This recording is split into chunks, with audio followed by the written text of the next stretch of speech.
ನಮಸ್ತೆ ಪಿಎನ್ಎಸ್ ವಿಸ್ತಾರ ನ್ಯೂಸ್ನ ಡಿಜಿಟಲ್ ಕಂಟೆಂಟ್ಗೆ ಸ್ವಾಗತ. ನಾನು ರಮ್ಯಾ.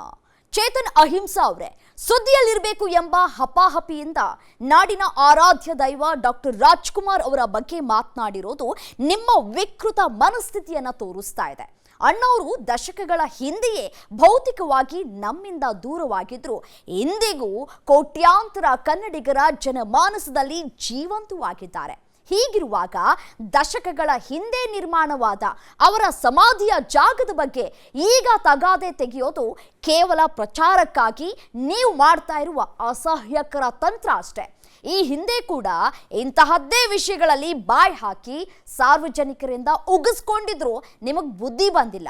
ನಾಡಿನ ನೆಲ ಜಲ ಭಾಷೆಗಾಗಿ ಶ್ರಮಿಸಿದ ಮಹಾನ್ ಚೇತನದ ಬಗ್ಗೆ ಅವಹೇಳನಕಾರಿ ಪೋಸ್ಟ್ ಹಾಕಿರುವ ನಿಮ್ಮ ವಿರುದ್ಧ ಈಗಾಗಲೇ ಸದಾಶಿವನಗರ ಠಾಣೆಯಲ್ಲಿ ದೂರು ಕೂಡ ದಾಖಲಾಗಿದೆ. ಪ್ರಚಾರ ಬೇಕಿದ್ರೆ ನಿಮ್ಮ ಕೆಲಸದ ಮೂಲಕ ಪಡೆದುಕೊಳ್ಳಿ.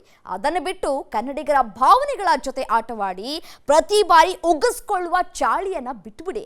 ನಿಮ್ಮ ಈ ಹಗುರವಾದ ಮಾತುಗಳಿಗೆ ಕನ್ನಡಿಗರು ಮತ್ತು ಅಣ್ಣವರ ಅಭಿಮಾನಿಗಳು ಮಾರಿ ಹಬ್ಬದ ರೀತಿಯಲ್ಲಿ ಸರಿಯಾಗಿಯೇ ಉಗಿದ ಮೇಲೆ ಕೊನೆಗೂ ದಾರಿಗೆ ಬಂದು ನೀವು ಕ್ಷಮೆಯನ್ನ ಯಾಚಿಸಿದ್ದೀರಿ.